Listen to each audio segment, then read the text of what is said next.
निश्चित तौर से मैं कह सकता हूँ मायावती जी भारतीय जनता पार्टी के लिए काम कर रहे हैं। अब 80 वर्ग समझ रहा है, जितनी नई पीढ़ी है वो पढ़ रही है, समझ रही है कि बहन जी हमारे लोगों के साथ छलावा कर रही है। आप पूरी तरह से समर्थन दे ही चुकी हैं, तो अब क्यों दलित और पिछड़ों को बरगला रही हैं इस तरह? वो भाजपा चुनाव ना जीती थी, इसके लिए मैं चुनाव लड़ रहा हूँ। इनसे बड़ा झुट्टा कौन होगा? ये केवल बीजेपी का समर्थन करने आई है। इससे जो है हम लोगों को कोई फायदा नहीं मिलने वाला। मायावती तो केवल अपने हित के लिए भारतीय जनता पार्टी में समाहित हो गई। पुराने लोग हैं वो काशीराम साहब के नाम पे आते हैं, वो बहन जी के नाम पे नहीं आते। बहन जी के नाम पे तो बहुत कुछ लोग बचे हैं। नमस्कार, आपके साथ मैं हूं आदित्य कुमार। मायावती ने लखनऊ में एक बहुत भव्य रैली की, लेकिन उस रैली में जो लोगों को उम्मीद थी कि मायावती कुछ बोलेंगी, शायद वैसा मायावती ने नहीं बोला। और जैसा कि पहले से कयास लगाए जा रहे थे कि हो सकता है मायावती एक बड़ा ऐलान करेंगी और ऐलान के साथ साथ ऐसी बातें कह देंगी जो मन को छू जाएंगी, लेकिन वहाँ बातें तो कुछ और ही हो रही थी। वहाँ बातें हो रही थी अखिलेश यादव के खिलाफ और भारतीय जनता पार्टी के सरकार के समर्थन की, या फिर उनकी अच्छी अच्छी बातें। इस पर लोगों ने ये कहना शुरू कर दिया कि जो बसपा को अभी बी टीम कहा जा रहा था, मायावती की इस रैली के बाद उस पर मुहर लगा दी गई है। आज हम इसी पर चर्चा करने के लिए यहाँ पर लोगों के साथ इकट्ठा हुए हैं और उनसे बातचीत करने की कोशिश करेंगे। आम जनमानस हैं, आपको क्या लगता है जिस तरीके से मायावती का ये वक्तव्य और इतनी भव्य रैली, उसके बाद आप क्या समझते हैं इसको? मैं यही समझता हूँ कि आम जनमानस की समस्या से इनसे कोई मतलब नहीं है। अच्छा, चाहे जो भी समस्या हो, अधिकारियों का अत्याचार, पुलिस का अत्याचार, इस पे कुछ भी नहीं बोलना, न महंगाई पे बोलना है। ये तो सरकार बनाने और बिगाड़ने की बात कर रही हैं, जिससे साबित होता है कि ये तो सत्ता में आना चाहती हैं किसी तरीके से, और या फिर बीजेपी का समर्थन करना चाहती हैं। यह रैली किसी भी दृष्टिकोण से आम जनमानस, उम्मीद थी आपने जब देखा होगा, बहुत ही से चर्चा चल रही थी जी कि 9 तारीख को एक रैली होनी है, मायावती जी आ रही हैं, आपने भी सोचा होगा कुछ बड़ा होगा, वैसा कुछ रहा कि ऐसा नहीं हुआ कि कभी कभी होता है छोटा पैकेट बड़ा धमाका, और कभी कभी होते हैं कि दर्शन छोटे वाली बात हो जाती है? नहीं, इनके इससे यही लागू, इनकी जो रैली हुई है आम समस्या पर बिल्कुल विचार न करने पर यही लगता है कि ये केवल बीजेपी का समर्थन करने आई हैं। इससे जो है हम लोगों को कोई फायदा नहीं मिलने वाला। हम लोगों के लिए तो जो हमारे विषय में सोचे, जो हमारे समस्या समझे, उस पर जो है होना चाहिए। बिल्कुल, देखिए आम जनमानस ये कह रहे हैं कि हमारी समस्याओं पर बात होनी चाहिए थी, बढ़ रही महंगाई पर बात होनी चाहिए, भ्रष्टाचार पर बात होनी चाहिए, तमाम उन मुद्दों पर बात होनी चाहिए जो जनहित से जुड़े। और भी देखिए आम लोग इनसे बातचीत करते हैं। क्या लगता है आपको भी इस रैली से बड़ी उम्मीद रही होगी? ये रैली हो रही कुछ उत्तर प्रदेश से बड़ा होने वाला है, वैसा कुछ हुआ कि नाम बड़े दर्शन छोटे वाला हाल हो गया? देखिए, सबसे पहले तो मैं इस रैली के लिए बधाई देना चाहता हूँ भारतीय जनता पार्टी को। अच्छा, जो जिस प्रशासन, जिस मुस्तैदी से इन्होंने रैली करवाई, उसके लिए मैं उसकी बधाई देना चाहता हूँ। और जो कार्यकर्ता भाजपा की झंडा लगा के आगे गाड़ी पे और बसपा का बैनर लिए घूम रहे थे, उनको वो भी बधाई के पात्र हैं। लेकिन मैं कहना चाहता हूं कि जब आप पूरी तरह से समर्थन दे ही चुकी हैं, तो अब क्यों दलित और पिछड़ों को बरगला रही हैं इस तरह? क्या किसी एक वोट से आपकी सरकार बनी थी? आपको दलित पिछड़े सभी लोगों ने आपको वोट दिया था, और आप सिर्फ आज भारतीय जनता पार्टी का समर्थन करने के लिए बैठ गए। आखिर कौन सी टीस है? आखिर कौन सी ऐसी बात है? कौन सा आपको डर सता रखा है भारतीय जनता पार्टी का, जो आप भारतीय जनता पार्टी के वक्तव्य को अपने वक्तव्य बना रही हैं? लोग उम्मीद लगा के बैठे थे कि ये बहुत बड़ी नेता हैं उत्तर प्रदेश की। अगर मान लीजिए आज इतनी बड़ी रैली कर रहे हैं, आज इतने सालों के बाद आप कोई रैली करने जा रही हैं, आप नेता हैं, लोगों को आपसे उम्मीदें हैं, लोगों ने आपको वोट दिए। इतने सालों के बाद अगर आप कोई रैली कर रहे हैं तो लोगों को उम्मीद होती है कि हो सकता है कि ये हमारी नेता हैं। अगर वो शायद हमारी नेता होती तो लोगों को ये उम्मीद होती कि हमारी नेता ये शिक्षा पे बात करेंगी, स्वास्थ्य पे बात करेंगी, रोजगार पे बात करेंगी, दलितों के साथ हो रहे उत्पीड़न पे बात करेंगी। और इन सब चीज़ों पर बात ना करके वो कह रहे हैं कि समाजवादी पार्टी ने पार्कों का रखरखाव नहीं किया, भाजपा ने बहुत अच्छा काम कर दिया। ये कौन सी बात हुई? क्या इसके लिए आपको वोट दिया जाता है? जहाँ पे अगर किसी दूसरी पार्टी की रैली होती है तो हम देखते हैं कि लोगों की बसें रोक दी जाती हैं, लोगों को आने जाने में समस्या उत्पन्न होती है। और यहाँ पे हम आज रोड पे खड़े होकर हम देख रहे थे कि परिवहन की बसें लगी हुई थी और बेहतरीन आपको पहुँचाया जा रहा था। तो आप क्यों, मतलब ये आप कह सकते हैं सरकार के समर्थन प्राप्त रैली थी? जी जी जी जी जी ये पूरी तरह से आम लोगों को छलना है और लोगों को सिर्फ बेवकूफ़ बनाने की एक कला। लेकिन अब दलित वो दलित नहीं रह गया है, पिछड़ा वो पिछड़ा नहीं रह गया। अब सब लोग पढ़ लिख कर समाज में बराबरी का दर्जा पा रहे हैं, अपनी चीज़ों को समझ रहे हैं। जो चीज़ वहाँ से दिखाना चाह रहे हैं वो ना देखकर उन्हें जो समझ में आ रहा है उस चीज़ को देख रहे हैं, सुन रहे हैं, समझ रहे हैं और अपने विचार रख रहे हैं। बिल्कुल। हमारे साथ एक पुराने बसपाई हैं। आज तो मायावती जी ने रैली कर दी, बहुत बड़ी रैली कर दी। कैसा लगा रैली देखकर आपको? रैली में भीड़ थी हाँ। और वो भीड़ बहन जी के नाम से भीड़ नहीं आई थी वहाँ पे मानवर बाबा साहब के नाम पे आई थी, काशीराम साहब के नाम पे आई थी। जो काशीराम साहब के जो पुराने लोग हैं वो काशीराम साहब के नाम पे आते हैं, वो बहन जी के नाम पे नहीं आते। बहन जी के नाम पे तो बहुत कुछ लोग बचे हैं, नहीं बाकी अब कोई बचा नहीं बसपा में, नहीं बचा है। अच्छा, तो मतलब जो लोग आए थे वो काशीराम के आए थे। इस रैली से क्या असर पड़ेगा? रैली से कोई असर नहीं पड़ेगा। अच्छा, नहीं, अब एससी वर्ग जाग चुका है। अब एससी वर्ग समझ रहा है, जितनी नई पीढ़ी है वो अब पढ़ रही है, समझ रही है कि बहन जी हमारे लोगों के साथ छलावा कर रही हैं। आपके साथ भी कोई छलावा हुआ है क्या? हमारे साथ छलावा हुआ है। हम तो चिल्ला रहे हैं कि मैं 8-10 साल बसपा में था। बसपा में बहुत मेहनत किया मैंने।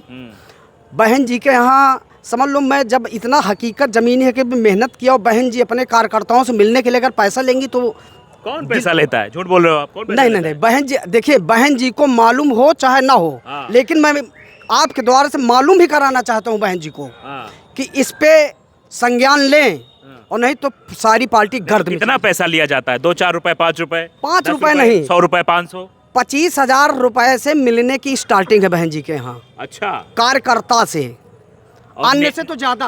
अच्छा, नेता अगर मिलना चाहे उनके यहाँ तो 2 लाख 3 लाख 4 लाख देते हैं कि जो बहन जी के यहाँ तो चंद। अब बहन जी के यहाँ सारे नेता समझ गए हैं कि मेहनत करो चाहे ना करो, तुरंत पैसा दो और आके विधानसभा का चुनाव लड़ लो। अच्छा, हाँ, ये तो एकदम खुला अखबार है। हाँ, आपने कितना पैसा दिया था? हमने पैसा नहीं दिया, हमसे पैसा मांगा गया था। कितना मांगा गया था आपसे पैसा? 15 लाख रुपए मुझसे टिकट के लिए 2022 में मांगा गया था। तो ये बसपाई बता रहे हैं 2022 में टिकट के लिए इनसे पैसे मांगे गए थे और आपने पैसे नहीं दिए 15 लाख, इसलिए आपको टिकट नहीं मिली फिर? नहीं।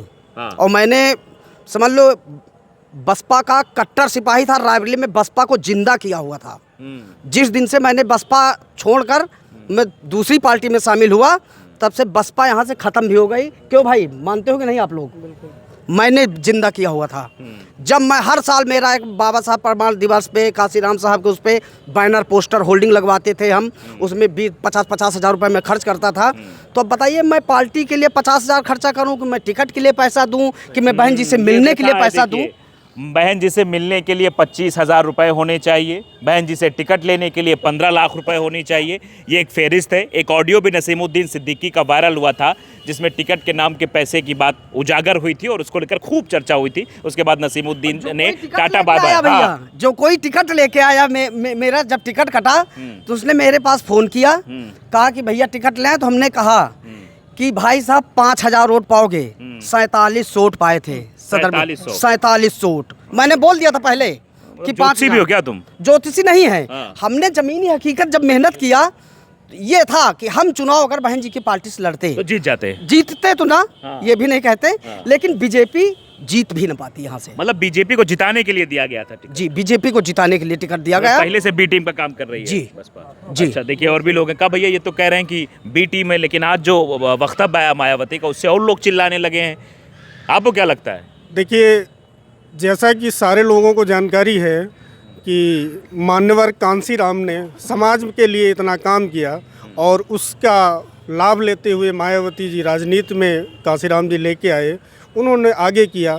उससे दलित समाज में, पिछड़े वंचित महिलाओं में एक बहुत बड़ा संदेश हुआ कि हमारी बात सुनने के लिए हमारे बीच का कोई नेता आया और पूरे जन समुदाय ने इतनी मतलब लाठी लेके बिना पैसे के पैदल चल के, आज से 20 साल पहले 15 साल पहले की रैलियां देखिए, पैदल चल के लोग लखनऊ पहुंचते थे।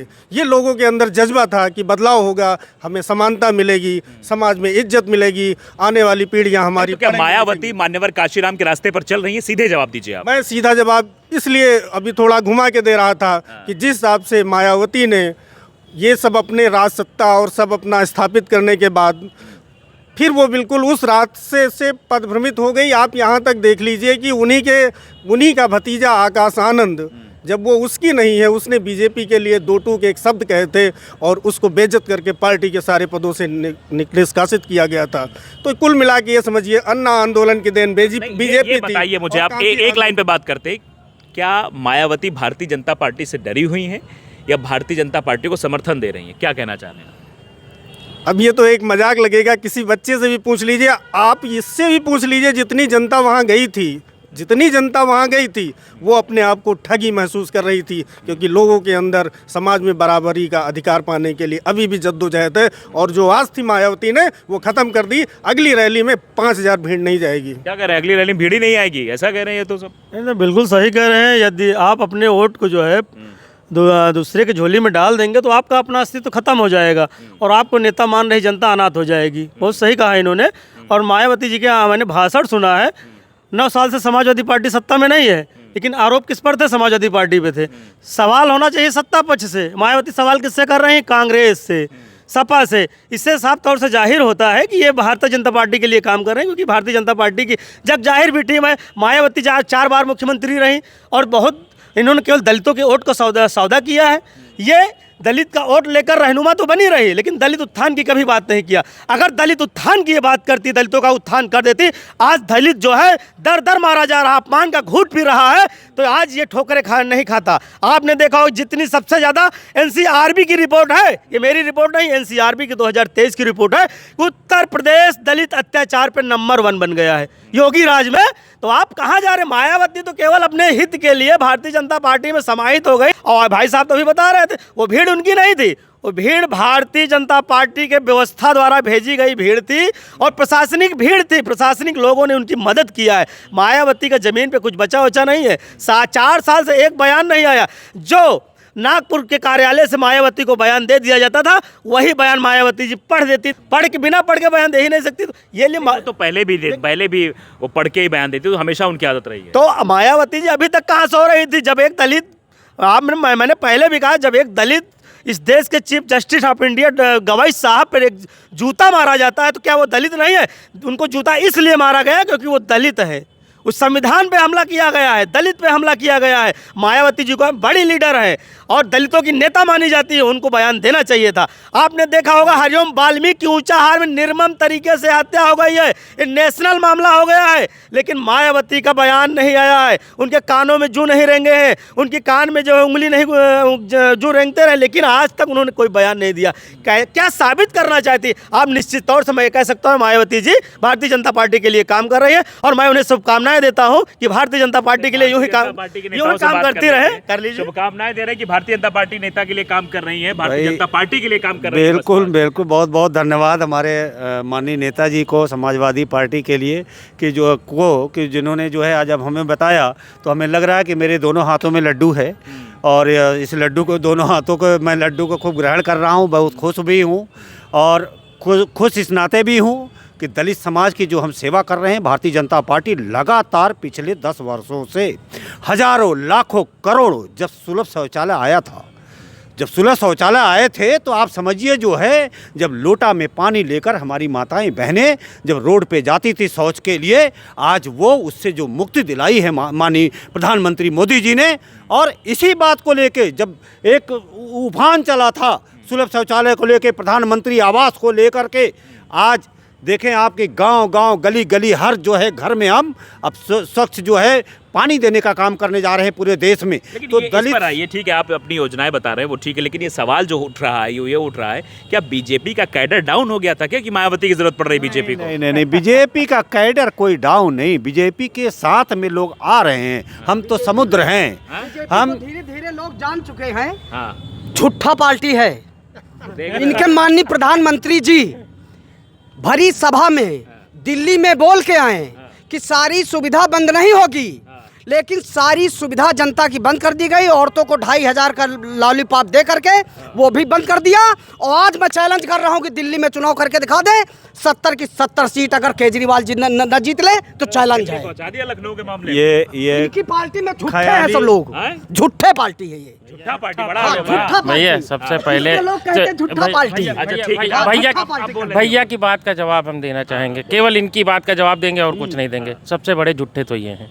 अभी इन्होंने कहा क्या कि बहुजन समाज पार्टी पैसे लेकर टिकट देती है, वोट बांटती है। इन्होंने काम किया, बहुत अच्छा काम किया, मगर एक शब्द इन्होंने ऐसा कह दिया कि उसमें सब अपना मटिया मेट कर दिए। क्या किया जानते हैं? आपने पूछा तो क्या आप चुनाव जीत लेते, तो इन्होंने कहा चुनाव तो न जीत पाता मगर बीजेपी को न जीतने देता। हाँ, न जीतने सुनिए सुनिए, जो सच्चाई है, ये खुद सच्चाई मान रहे हैं कि ये चुनाव जीतने के लिए नहीं लड़ते हैं, बीजेपी को हराने के लिए लड़ते हैं। इनके अंदर वो क्षमता नहीं है। सुनिए भाई साहब, आपने बोला मेरा भी तो सुनिए। पहले आपने बोला, उसके लिए मैं आपको बता रहा हूँ ना। आपने खुद स्वीकार किया कि मैं चुनाव लड़ता, पैसे देकर टिकट लेकर आता, पैसे 50 लाख रुपया टिकट देकर लेकर आता और यहाँ पर लड़ता और बीजेपी के लिए फाइट करता और चुनाव बिल्कुल न जीतता। इन्होंने स्वीकारा पूरी तरीके से कि मैं चुनाव न जीतता, वो भाजपा चुनाव न जीतती, इसके लिए मैं चुनाव लड़ रहा हूँ। इनसे बड़ा झूठा कौन होगा? जनता के सामने बीजेपी का पोल खोलने के लिए मैं बीजेपी जितना, आज 10 साल से बीजेपी की सरकार है भाई साहब। हाँ, ठीक है। 10 साल में जो महंगाई हुई है, वो महंगाई आज तक नहीं हुई है। सुनिए पहले, हम शिक्षा पे बात करेंगे। आप बिल्कुल बात करिए। आपके कितने बच्चे हैं? हाँ? कितने बच्चे हैं? बच्चा पढ़ने जाता है? हाँ, जाता है। कितनी फीस देते हो? फीस ही नहीं देते हैं, हाँ? फ्री में अब हो रहा है। देखिए हमने कहा ना, बीजेपी के लोग आज सुनिए, ये बीजेपी के यही मेरे भैया, एक मिनट अब हम कहेंगे, रुक जाइए अभी, एक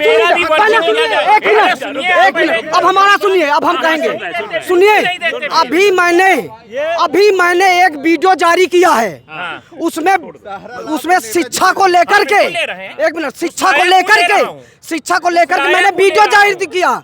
यहाँ के मंत्री, एक मिनट, इनका वक्तव्य ले ले, आपसे बात करेंगे। यहाँ के हमारे रायबरेली जिले में यहाँ के मंत्री हैं, यहाँ विधायक भी हैं, यहाँ समझिए कि शासन है। आज तक शिक्षा में, जो प्राइवेट शिक्षा में लूट चल रही है, हम पूछना चाहते हैं, जनता पूछ रही है यहाँ की, कि यहाँ के सत्ता पक्ष के विधायक और मंत्री इस पे क्यों नहीं बोल रहे हैं कि गरीबों के बच्चों को लूटा जा रहा है? मेरा जवाब मुझको देने दीजिए।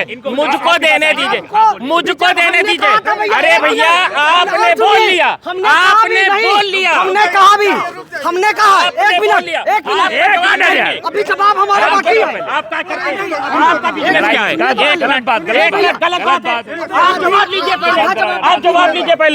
जवाब लीजिए आप पहले। आपका कोई बिजनेस होगा, आप कोई व्यवसाय करते होंगे। हाँ, मेरा क्या बिजनेस है, मेरा क्या व्यवसाय है? जो सरकार योजना का लाभ दे रही है, अगर मैं वो योजना पाने के पात्र हूं तो वो योजना का लाभ मैं लूंगा, अगर नहीं पात्र हूं तो नहीं लूंगा। आय प्रमाण पत्र, निवास प्रमाण पत्र, अगर हर चीज है मेरे पास, न सरकारी नौकरी न प्राइवेट नौकरी, हाँ, घूमता हूँ। आप भारतीय जनता पार्टी के नेता हैं? नहीं घूमता हूँ, घूम रहा हूँ। भारतीय जनता पार्टी के नेता ये अंधभक्त कार्यकर्ता है। कोई बात नहीं, जवाब लीजिए भैया। पहले आपको नौकरी नहीं मिली भाजपा की सरकार। एक मिनट, पहले बात तो सुन लीजिए। ये लोग बिल्कुल, एक मिनट रुक जाओ। जो समाज हित का कार्य करेगा, जो समाज का कार्य करेगा, मैं उसके साथ हूँ। कहने में गुरेज नहीं है कि मैं, हाँ, भारतीय जनता पार्टी का कार्यकर्ता, क्या मुझे सदस्य कह लीजिए कहने को, मगर मैं पात्र हूं तो मुझे योजना का लाभ मिलेगा। और आधे से ज्यादा लाभ समाजवादी पार्टी हो या बहुजन समाज पार्टी हो या कांग्रेस हो, सबके बच्चे उसका लाभ ले रहे हैं। आप पूरी रायबरेली जनपद में एक जनसुनवाई या आरटीआई, एक मिनट, आरटीआई मांग लीजिए, आपको पता चल जाएगा कौन कौन इसका लाभ ले रहा है। दलित और पिछड़ों का हक इसी तरह तो खाया जा रहा है। दलित और पिछड़ों का हक केवल उनको बरगलाया जा रहा है। गांव में विद्यालय बंद करके, ठीक है, और शहरों में अमीरों के बच्चों को पढ़ाया जा रहा है। गांव का आदमी भैंस छाप रहे, ठीक है, वो भैंस चराए, गाय चराए, और वो जो है पढ़ ना पाए। यहाँ बच्चे जो शहर में रह रहा है, एक शहर में रहने का खर्च 50,000 रुपये महीने का है, और उसका बच्चा फ्री में पढ़ रहा है, और जो 300 रुपये मजदूरी करके जाता है उसके बच्चे के लिए विद्यालय बंद किए जा रहे हैं। जनता रो रही है, शिक्षिकाएं रो रही आरोप है है। ये कैसी बीजेपी की सरकार है? ये जवाब ये दें। इतना बन-ठन के बैठे हैं, फ्री में पढ़ाएंगे बच्चे। व्यक्तिगत टिप्पणी नहीं यार, व्यक्तिगत टिप्पणी नहीं। बिल्कुल, ये इन्होंने कहा बंठन के बैठे हैं। एक मिनट कैमरामैन भाई साहब, मैं इन्होंने व्यक्तिगत टिप्पणी करी है, इसके लिए इनको बताना चाहूंगा। रुके सुनिए भैया, कैमरामैन साहब भैया थोड़ा खिसकिए, थोड़ा देखिए जरा, और हमको देखिए। मैं पैसे एक मिनट 2 लाख रुपए मैं महीने कमाता हूँ, और मेरा बच्चा जो है सीपीएल कर रहा, पायलट की ट्रेनिंग कर रहा है। मैं पूरी फीस देता हूँ 70 लाख रुपए। यार मुद्दे से भटकाओ। इन्होंने व्यक्तिगत टिप्पणी करी कि बंठन के बैठा हूँ, व्यक्तिगत बंठन के बैठा हूँ। लोअर टीचर में कोई बंठन के बैठता है? बंठन के बैठते हैं बताने के लिए। हाँ, आपको बताने के लिए लाभ की बात कर रहे हैं। मैं इनसे पूछना चाहता हूँ, ऐसे 10 लाभ बता दीजिए जो जनता सीधे लाभान्वित हो रही हो। क्यों लाभ आप बताइए ना, 10 लाभ बता दीजिए। विद्यालय बंद कर दिया गया, पढ़ाई लिखाई छुट्टी पे। आवास नहीं मिला, 10 लाभ आवास नहीं मिला, आवास मिला, अच्छा, ये शौचालय बताइए, मिला। आप 10 लाख पूछ रहे हो? 10 लाख कौन सा अरे 2.5 लाख दिखाए नहीं, आवास बन जाएगा। काहे 2.5 लाख में तो यहाँ शौचालय बन रहा है। आप जिस शौचालय हम नहीं जिस शौचालय में, आप हमारे घर चलिए। अरे आप घर चलिए ना, गांव में लोग बनवा रहे हैं, शौचालय बन रहे हैं, घर बन रहे हैं, लोग खुश हैं।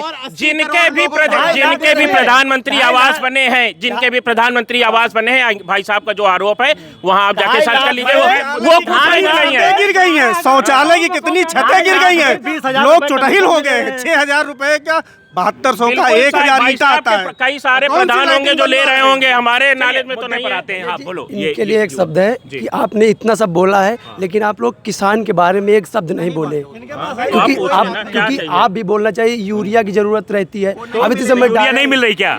टाइम पे नहीं मिलती। अब जैसे गेहूं बोने का टाइम आ चुका है, गेहूं बोने का टाइम आ चुका है, अब डाया की सबसे जरूरत होगी। किसान के लिए परेशान होते हैं, उधर उधर भटकते हैं, और उसके लिए आधार कार्ड चाहिए, आधार कार्ड चाहिए। उसके बाद वो क्या बोलते हैं, जोत बही भी चाहिए, तब जाकर डाया यूरिया मिलती है। वो भी मिल भी नहीं, लाठी चला रहे, किसान परेशान है पूरी तरह से। ना किसान की है, ना रोजगार की है, ना शिक्षा की है। गेहूँ बोने का टाइम आ चुका है, अभी डाया पहुंच नहीं पाएगी, फिर लाठी चलेंगी, किसान मारा जाएगा, कैसे काम चलेगा? देखिए बड़ा आरोप है ये, इस पर जवाब दीजिए। किसानों के बारे में, डीएपी के बारे में बहुत चर्चा हो रही है, क्योंकि मायावती के गवर्नमेंट के समय भी ये समस्या बहुत जटिल थी, आज भी वैसी बन गई। आज ही जो है न्यूज़पेपरों में, कई सारे न्यूज़पेपरों में हैं कि डीएपी खाद जो है किसानों को भारी मात्रा में मिले हैं, किसानों के अंदर खुशी है। ये बहुत, मैं उस न्यूज़पेपर कहाँ के रहने वाले हैं आप?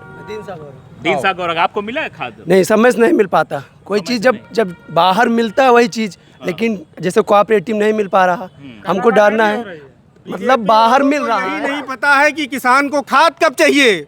जब उसका धान कटने वाला है तो यूरिया आ रही है, खाद मिल रही है। ऐसा क्या? एक मिनट, आप राशन से किसान का पेट नहीं भरता, उसके लिए सरकार 5 किलो राशन दे रही है, उसी में सोच रहे हैं कि हम बहुत अच्छा कर रहे हैं। जरूरत तो डाया है, यूरिया की है। हम मायावती से लेकर आए थे, लेकिन तमाम तरीके की बातें यहाँ पर होने लगी, क्योंकि आप जानते हैं कि जनता में काफ़ी सरकार के प्रति रोष होता है, एंटी इनकम्बेंसी जो फैक्टर होता है वो भी काम करता है। लेकिन फिलहाल आज चर्चा यही थी कि मायावती की इस रैली के बाद क्या प्रभाव पड़ेगा, क्या उत्तर प्रदेश की राजनीति में मायावती का ग्राफ बढ़ेगा, या सिर्फ और सिर्फ भारतीय जनता पार्टी के ग्राफ बढ़ाने का काम ये किया गया था, या फिर अखिलेश यादव के खिलाफ ये पूरा षड्यंत्र था, उनके पीडीए को ध्वस्त करने के लिए सब कुछ किया गया था। तमाम तरीके के सवाल हैं, आपकी राय बहुत महत्वपूर्ण है। नमस्कार।